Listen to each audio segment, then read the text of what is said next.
Good morning, all. I'm Dwight Keene. I'm chair of the Kansas Corporation Commission. I'm joined this morning by my fellow commissioners, Susan Duffy and Commissioner Andrew French. At this time, I will call to order this meeting of the Kansas Corporation Commission on this Tuesday, June 28th, 2022. First matters up for our consideration this morning, commissioners, are 11 items on the consent agenda. We've had an opportunity to review the draft orders in each of these matters, so I will turn to each of you and ask if you have any questions, comments, or concerns, and I'll begin with Commissioner Duffy. Good morning, everyone. I have no questions. Thank you. Commissioner French. No questions. I move approval of the consent agenda. And I second the motion. Been moved and seconded. We approve the consent agenda. Is there any further discussion? Hearing none, I'll call the question. All those in favor signify by saying aye. Aye. Aye. Aye. Motion carries. The consent agenda is approved.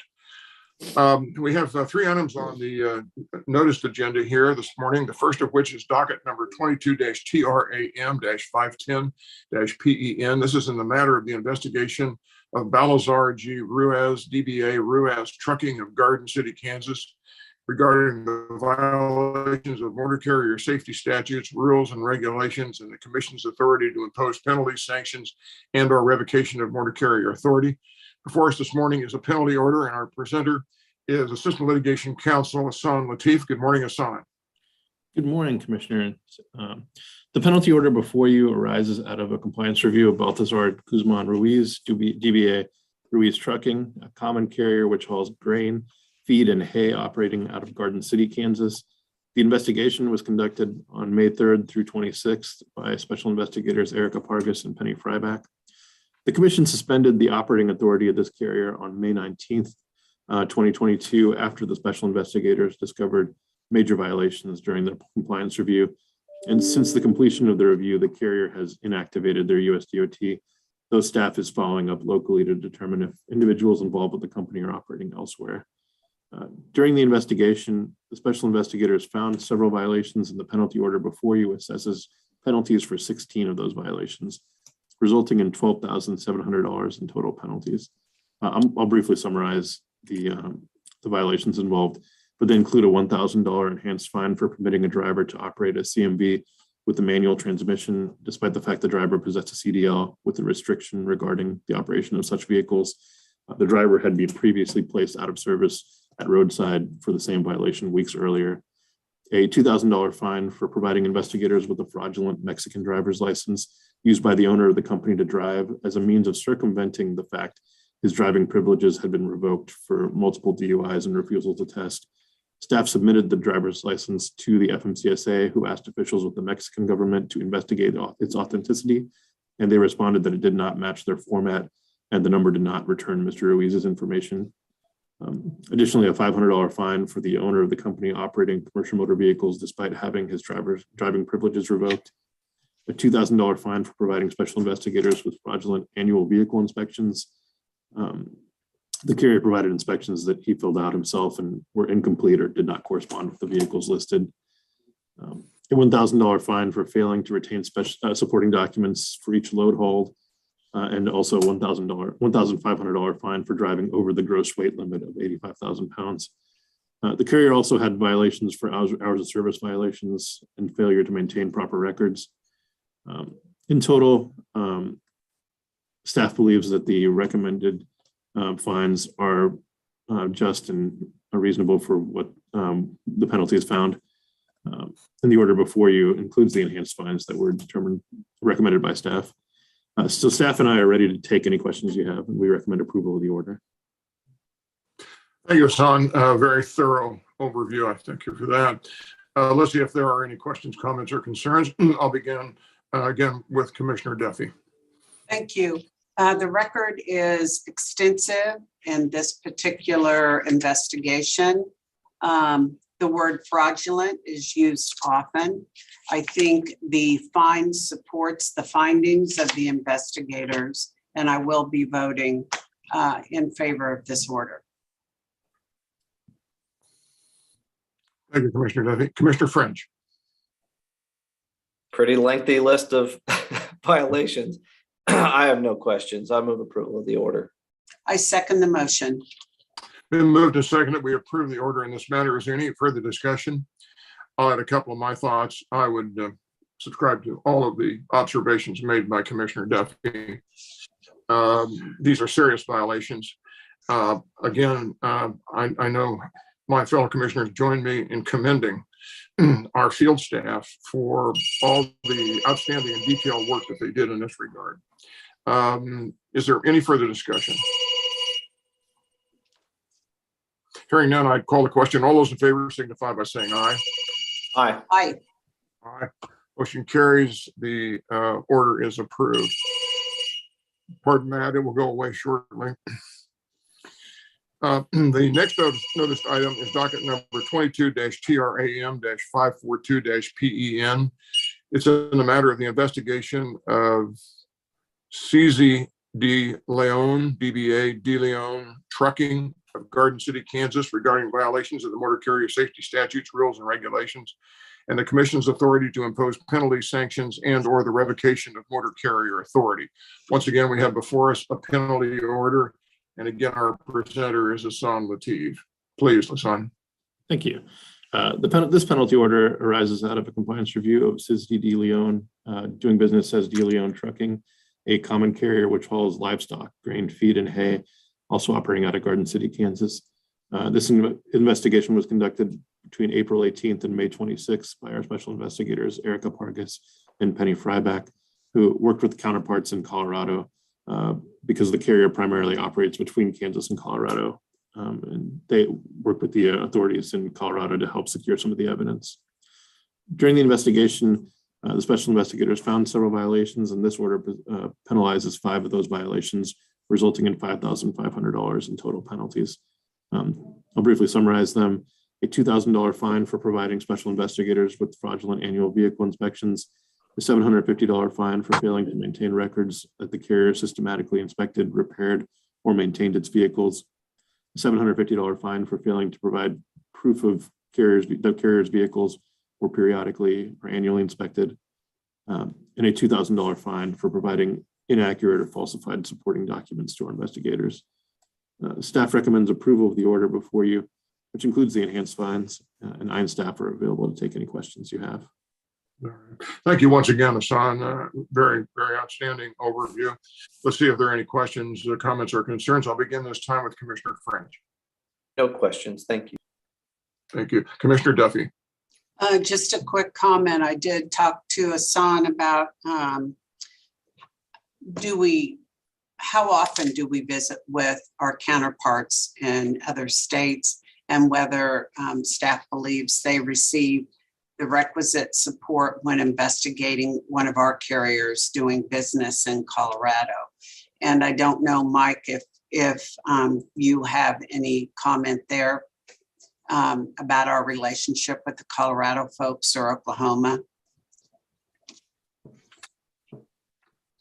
We've had really good fortune to, when we reach out to our neighboring states, that we get a quick response, and we help them if they ever have any questions on carriers that in their base as well. So no, we have a good working relationship. It goes back to our work with CBSA and partnering with all the agencies that deal with motor carriers. So we do have a good fortune when it comes to investigative work through other states. Okay, very good. Thank you. Welcome. With that, I move approval of the order. Second the motion. Moved and seconded. We approve the order in this matter. Is there any further discussion? Once again, I would simply, I hear the names of these same field investigators mentioned again as were in the previous order. And again, our kudos to them for the thoroughness and the detail by which they go about their job, and the obvious professionalism as well. Any further discussion? Hearing none, I'll call the question. All those in favor signify by saying aye. Aye. Aye. Aye. Motion carries. The order is approved. Our third notice item this morning is docket number 22-TRAM-557-MIS. This is in the matter of the State Corporation Commission of the State of Kansas approving the FY 2023 uniform penalty assessments for the regulation of motor carriers and persons operating in Kansas who fail to obey any order, decision, or regulation of the commission. Before us this morning is an order designating a guidance document and approving staff's use of the Transportation Division's uniform penalty assessment table. Our presenter again is Hassan Latif. Please, Hassan. Thank you. This order arises out of Transportation Division's annual review of its motor carrier penalty assessments. The Transportation Division's special investigators conduct compliance reviews on motor carriers that are domiciled in Kansas. And at the completion of those compliance reviews, motor carriers are provided with a list of violations that range from minor to major. And major violations result in civil penalties issued by the Commission. These fines are aimed at improving the safety of motor carrier operations for the general public and enforcing motor carrier rules, regulations, and laws. The transportation staff annually reviews the civil fines issued to motor carriers through the Commission penalty orders and decides to add or remove violations or to adjust the severity of those penalties based on the feedback from our special investigators, trends in the industry, and the state of motor carrier safety in Kansas. In recommending appropriate fines, staff looks to the size of the business and the gravity of the violation. This year's changes are noted in staff's report and recommendation and in the fiscal year 2023 uniform penalty assessment table, both of which are attached to the order. I'll briefly summarize the changes that were made this year. There are 3 new penalties that have been added related to carriers' use of the Federal Drug and Alcohol Clearinghouse. The Drug and Alcohol Clearinghouse was established in January 2020, and over the past 2 years, the focus of our investigators was ensuring motor carriers registered with the clearinghouse. But now that it's been in place for over 2 years, staff is focused on ensuring carriers make proper use of the Drug and Alcohol Clearinghouse. So the penalties, we've added 3 penalties here, and they penalize carriers for failing to conduct a pre-employment query on a new driver with the clearinghouse. They penalize carriers for not conducting an annual query into their drivers as well, and also an enhanced penalty for carriers that allow a driver to operate after finding out that they are a prohibited driver through the clearinghouse. There are also 2 penalties that are altered from previous years. Carriers will now receive a penalty for the first instance of failing to remove an inactive or no longer employed driver from the pool of drivers that are drug tested. If the driver pool is not correct, drivers randomly selected do not have an equal chance of selection for drug and alcohol testing. And previously, we only penalized this violation if it was not corrected on a follow-up review, but now it will receive a penalty upon the first instance of occurring. Additionally, the new matrix corrects the fine structure for violations for carriers that do not have UCR registration. The lowest fee category is now 0 to 5 registered vehicles instead of 1 to 5. This mirrors the fee categories used by the UCR board. And finally, there are a couple of grammatical or wording changes to the penalty matrix. Staff believes this year's changes are appropriate and that they reflect the current motor carrier industry context and the motor carrier safety regulations. And staff recommends approval of this order. I'm available for any questions. Thank you so much for that excellent overview again, Hassan. And I think we appreciate certainly your focus on the Delta. That is, what are those significant changes that the regs seek to obtain versus where it had been in the previous year. Let's see if we have any questions, comments, or concerns. I'll begin this time with Commissioner Duffy. Thank you, Chair Keen. I applaud staff for putting into place step 2, the next step of the clearinghouse, that it's there, they should know about it, and they should be using it. And thank you, Hassan, for parsing out the 3 different areas. I think that has come up numerous times in the last year before the commission where there were violations. So I hope this closes that gap. And I think this is going to be an increasing problem for the motor carrier industry to find drivers who are not violators. I think it will be a difficult search for them, but that is our responsibility and their responsibility. I also would ask staff, are we going to be able to share this information, updated changes to the motor carrier industry in our training and through their newsletter? I know they have an organization. So how are we going to let folks know that this next step has occurred with the commission? I'll add first, and then Gary can chime in if he wants to add more. All the information that we've mentioned as Sonda explained has been incorporated into our training back when it began. So the industry has been receiving this information from the time it was adopted into law. So there's no excuse for not having the information and applying the information to their businesses. And Gary, if you have anything else you want to add. Well, it is also posted on our website on the Transportation Division page with the matrix. So it's always on there. And in the training, we refer to that so that the carriers can go look at it. And, you know, when our investigators leave their closeout with their investigation, the carrier knows what the violations are and they can figure out they'll know what the penalties are pretty quick. And we focus on that so that they understand the severity of what they're doing if they have violations. So yeah, they are very much aware of it, and we try to keep them posted. How are we relating now to the motor carrier industry through their association? Is that another venue to share this information? And I think legislators too, we need to let them be aware that this next step has been taken. Well, I know when we give our briefings to the two transportation committees through the legislature, we provide any updates. Okay. So they're made aware of that information. And then we do we get industry requests all the time. And so we're constantly meeting with their employees. We provide the information like the Farm Bureau. They use a lot of this information to put in their newsletter. And so we provide that to those that do request it. We're always out there. Whenever we're before an industry, we always offer those services and the information. So we make it available to anybody that asks for it. Very good. Well, I think this was a major next step, and I'm glad to see that it has happened. I appreciate your diligence in getting it done. Thank you. You're welcome. Thank you, Commissioner Duffy. Commissioner French.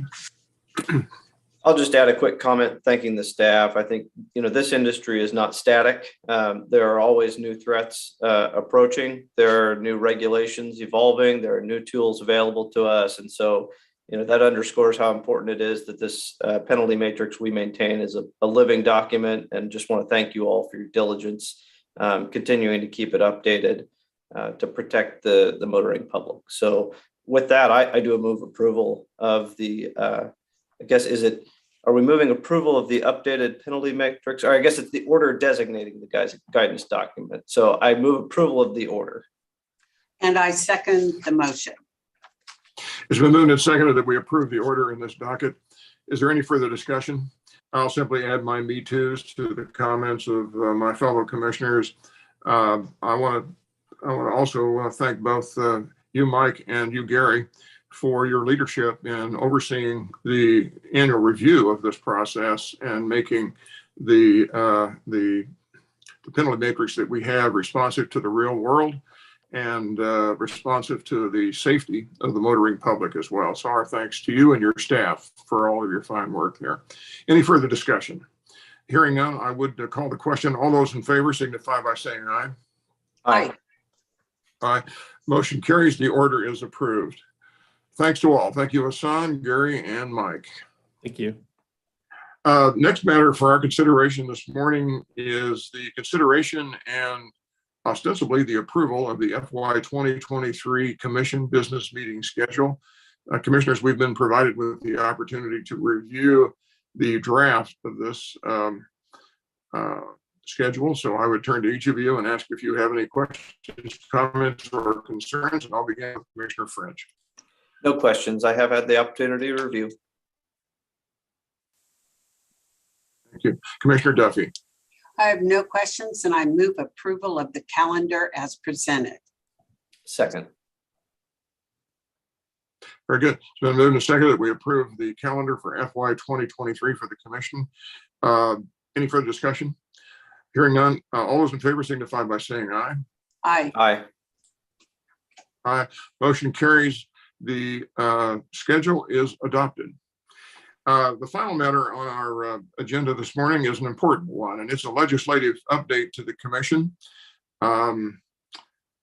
Peter, yeah, I see you. There you are there. And there you are there. Welcome. Morning, Glenn. We're going to turn Before you to, this morning. no, we're glad you're here.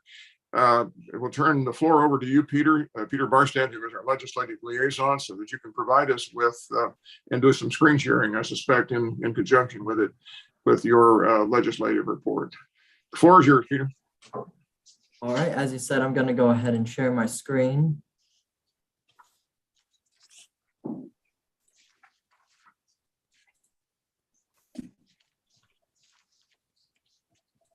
All right, let me know if you have any trouble seeing that. Otherwise, I'll just go ahead. Feel free to stop me if you have questions along the way. Otherwise, I'll be happy to answer any questions you might have at the end.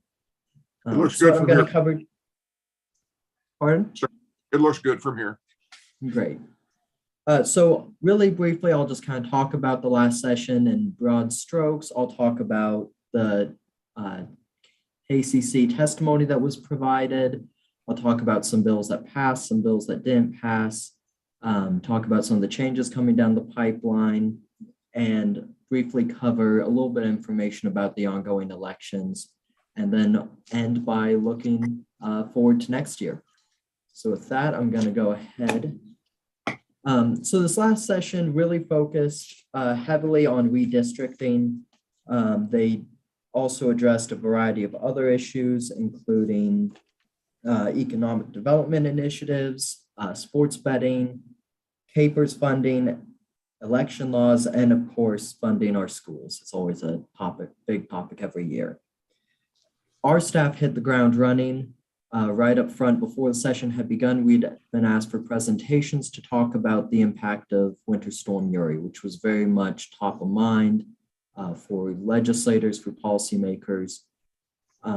And going from that, we also provided, our utility staff were great about providing presentations to both the Senate Utilities Committee, the House Energy, Utilities, and Telecommunications on our rate process and rate making. And then we also had Sherry Albrecht from the SPP provide some information to them. So we were able to provide a lot of useful information at the request of legislators, but in addition to that, there were many times where we had questions from legislators. Staff were always willing and available to respond to those very quickly. So I just want to give a big thank you to everyone who was so responsive throughout the session, not only in kind of the obvious ways, but in all of the smaller questions and requests that were processed. Those do take time and are very beneficial to legislators. The other issue that we did a lot of was testimony on a few bills, and I'll get into that just a little bit later. There were numerous bills that were kind of interest to us this session, even though we didn't see a lot of movement of bills out of the House committee. That'll advance. Some of the issues I've already talked about that we provided presentations on. All these are available on the KCC website to see these presentations. And if you have questions about any of these or want to see more information, feel free to let me know. But provided testimony on bills to kind of supplement that overall information. Some of the past bills that are of most interest to the commission, right at the very end, Senate Bill 546, which proposed the Autonomous Motor Vehicle Act, was put into a shell of Senate Bill 313, which passed kind of at the 11th hour. That bill does provide for the use and regulation of autonomous motor vehicles and establishes an advisory committee. Some initial testimony from the committee requested a seat on that advisory committee, and we were granted 2 seats in that final legislation. So we'll have a voice there. There are some pending, I think a lot of pending concern on that legislation. We've worked with our transportation division has utilized their great working relationship with the Kansas Highway Patrol to have a very open dialogue on that. But I wouldn't be surprised to see a trailer bill next session being proposed as they kind of work through this topic, which is, it's very new. It's got a lot of attention, but also a lot of trepidation on what this will look like moving forward in the state. The budget for the KCC was approved as requested. And in addition to the overall budget, an issue of big attention for our staff was the state employee pay increase, and that did go through. House Bill 2329 was introduced last year, and it was essentially a cleanup bill to try to make sure that jurisdiction was clear on some pipeline regulation. That passed fairly easily and wasn't a very controversial issue. House Bill 2591 was a cleanup. Last year, there was an issue where the language between a bill and a budget proviso didn't quite match, and this reconciled that. Lastly, HCR 5014 is going to be on the ballot on the August 2nd primary, and it essentially, if approved, would allow the legislature to, in certain circumstances, repeal regulations that are made by state agencies. So we'll be watching to see if that is approved by Kansans when they have the opportunity to vote on their ballot. Moving on to the bills that did not pass, the only bill that the KCC provided opponent testimony to was Senate Bill 349, which would cap the increase of rates. There were just a lot of concern about this bill, especially its conformity with state law and the ability of the Corporation Commission to carry out their statutory duties. That bill did not pass out of committee. House Bill 2531 gained a lot of attention over right-of-way and the use of county and township roads to install, maintain, and operate one or more pipelines for agricultural activities. This again was one that the KCC staff provided neutral testimony to address a few questions about unintended consequences, as well as to make sure that it would be considered under the one call system. That bill didn't move forward and did not pass. Lastly, Senate Bill 494 was addressed to clarify the status of contractors for motor carriers, and staff provide neutral testimony just to bring up a few concerns about where that may be most appropriate for inclusion in statute. That bill also did not move forward. So we are going to see some changes for the next legislative session. There are 23 legislators who are not seeking re-election, and among those are the Speaker of the House, the Speaker Pro Tem, who is also the chair of the House Energy, Utilities, and Telecommunications Committee, as well as the ranking minority member and one other member of that committee. Lastly, the chair of the House Transportation, Richard Trail, is not seeking re-election, nor was Ron Highland chair of Water, or Kathy Wolf-Moore, who was the ranking minority member on appropriations. So we are going to see just an impact, and based on the outcome of elections, we may see a very different makeup. We may see a lot of returning faces, but so much of what we do is relational with legislators, making sure that they have the comfort to reach out when they have questions, that they know that our staff is willing to provide presentations, testimony, answer questions. And so those are really important relationships to see over the years, and we are going to see that change in a few of the committees that we watch most closely, mainly House Energy, Utilities and Telecommunications, Transportation, House Water, and House Appropriations. Statewide elections, the big one that's top of mind for everyone is the governor's race. We could see new leadership from Cedar Crest. There is a primary for both Laura Kelly and on the Republican side, as well as an independent who's running but will have to collect petition signatures, and that's Dennis Pyle, who has in the past sat on Senate Utilities.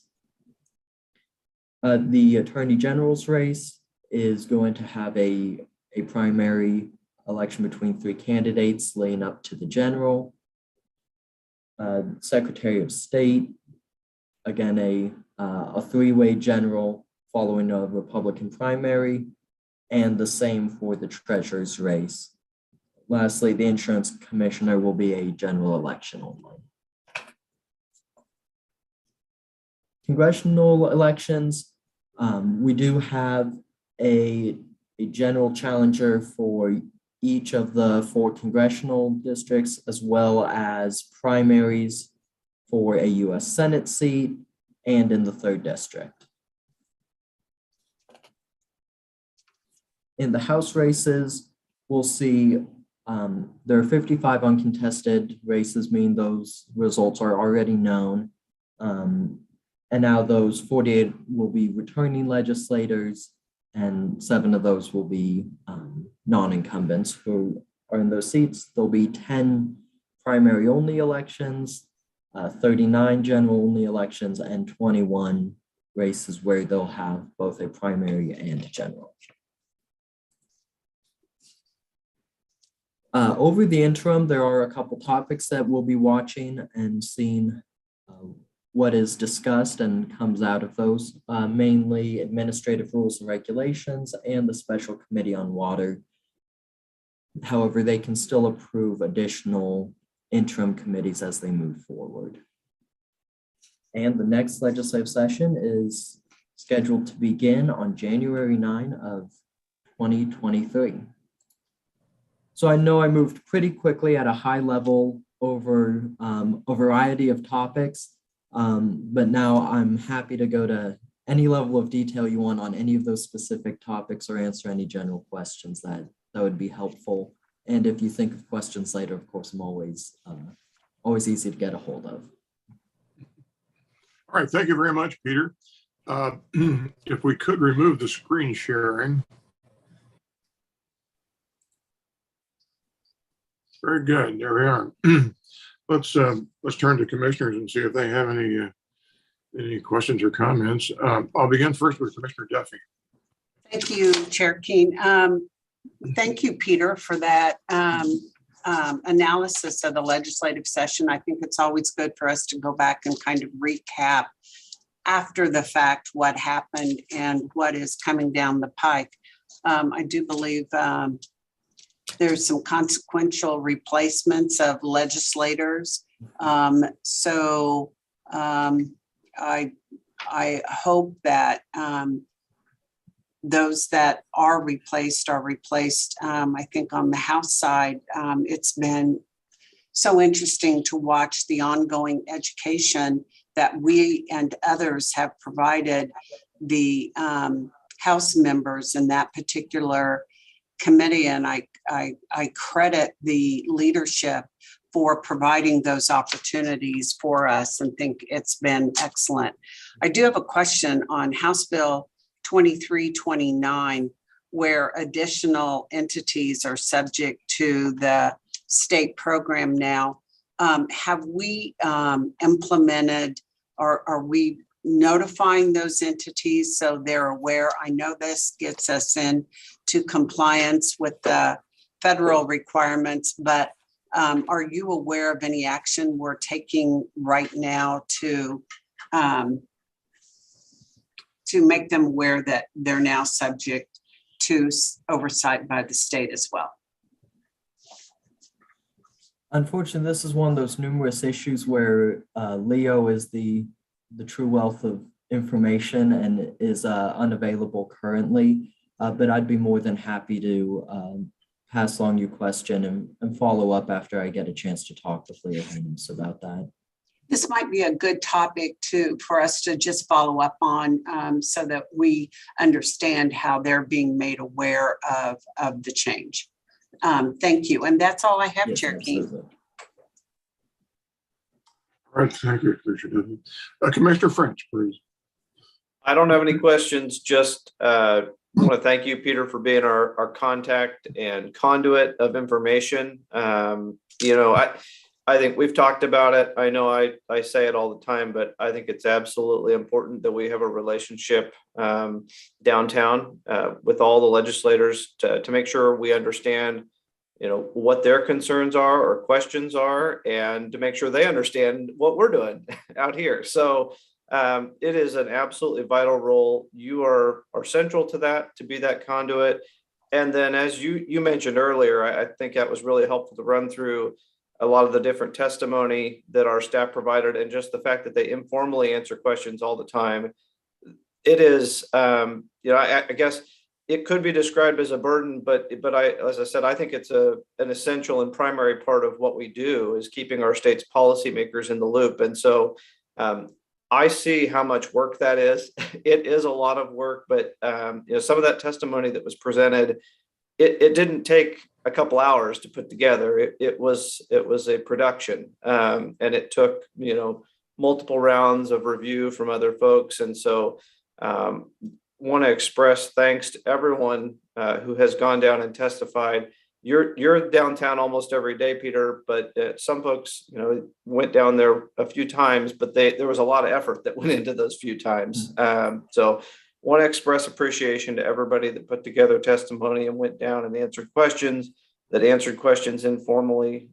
It is important that we are available and transparent, and I guess a trusted source of information when questions do come up. That is the role we should play. And thank you for your role in that, Peter. That's all I have. Thank you, Commissioner. And I would like to say that one of the opportunities of being down there is I get to hear the feedback from legislators who were just continually complimentary of our staff who were down there providing that testimony, and just the reliability, the accuracy of the information. I just want to note that I get the opportunity to hear the good feedback that not everyone gets to receive for that work that they put in.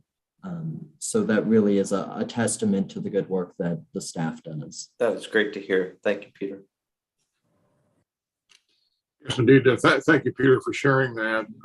I would join without repetition in all the observations that my fellow commissioners have made about the legislative effort we have in general, and your leadership of that in particular. I think we are blessed with your leadership. You came to the commission with you have a wide range of contacts on both sides of the aisle.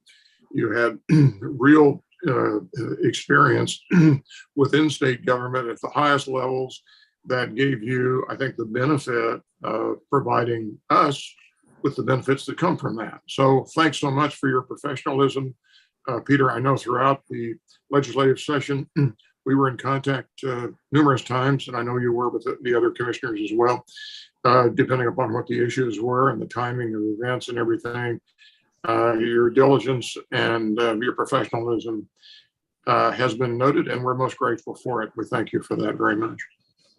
Well, thank you, Chair Keen, and I've just enjoyed the opportunity to be here. This was my first year with the commission, and I've just been learning as much as I can, and very grateful for all of the patience of staff who answer my many questions, and to all of you. So thank you. Very good. Well, commissioners, by my reckoning, this comes to the end of the agenda items that I had before me. Unless there is anything further that you would like to take up at this time, I would entertain a motion that we adjourn. So moved. Second. All in favor? Aye. Aye. Motion carries. We are adjourned. Thank you so much for everything and Take care. take care. Thank you.